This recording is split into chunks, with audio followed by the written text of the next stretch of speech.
Hello বন্ধুরা, দেখো আজ আমি রান্না করছি চিকেন। তো যারা খুব ব্যস্ত, অল্প সময়ে রান্নাটা করতে চাও, ভাবো যে আজকে সময়টা কম আছে, কী করে তাড়াতাড়ি রান্নাটা করে নেব, তাদের জন্য এই রান্নাটা।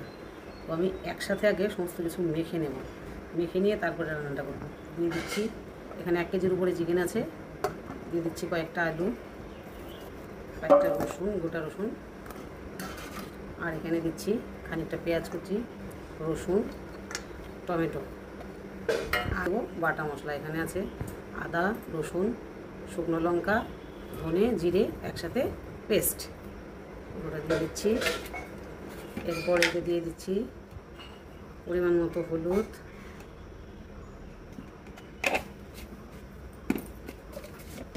আর দিয়ে দিচ্ছি পরিমাণ মতো লবণ,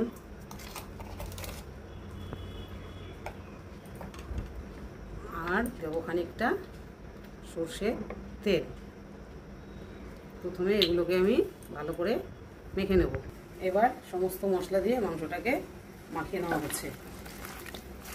এই মাংসটা খুব তাড়াতাড়ি রান্না হয় সব কিছু একসাথে মেখে, কিন্তু একটা জিনিস দেখতে হবে, মাখাটা যত ভালো হবে, যত সময় নিয়ে মাখা হবে, মাংসটা তত টেস্ট হবে। তো মাখানো হয়ে গেছে, দেখেই বুঝতে পারছো মাখানোটা কত ভালো হয়েছে।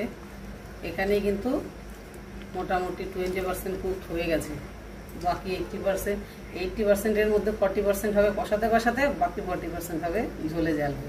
চিকেন রান্নার জন্য প্রথমে কড়াতে দিয়ে দিচ্ছি সর্ষের তেল,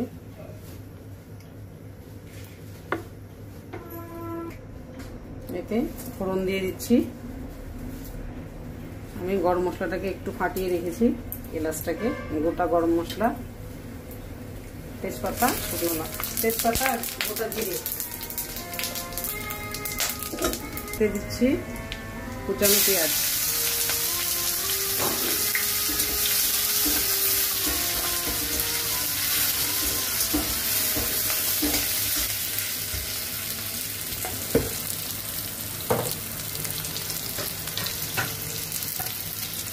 দেখো বন্ধুরা, পেঁয়াজটা আমি একটু বেশি করে ভেজেছি কালারটা ভালো আসার জন্য। এবার দিয়ে দিচ্ছি এতে মাখানো মাংসটা।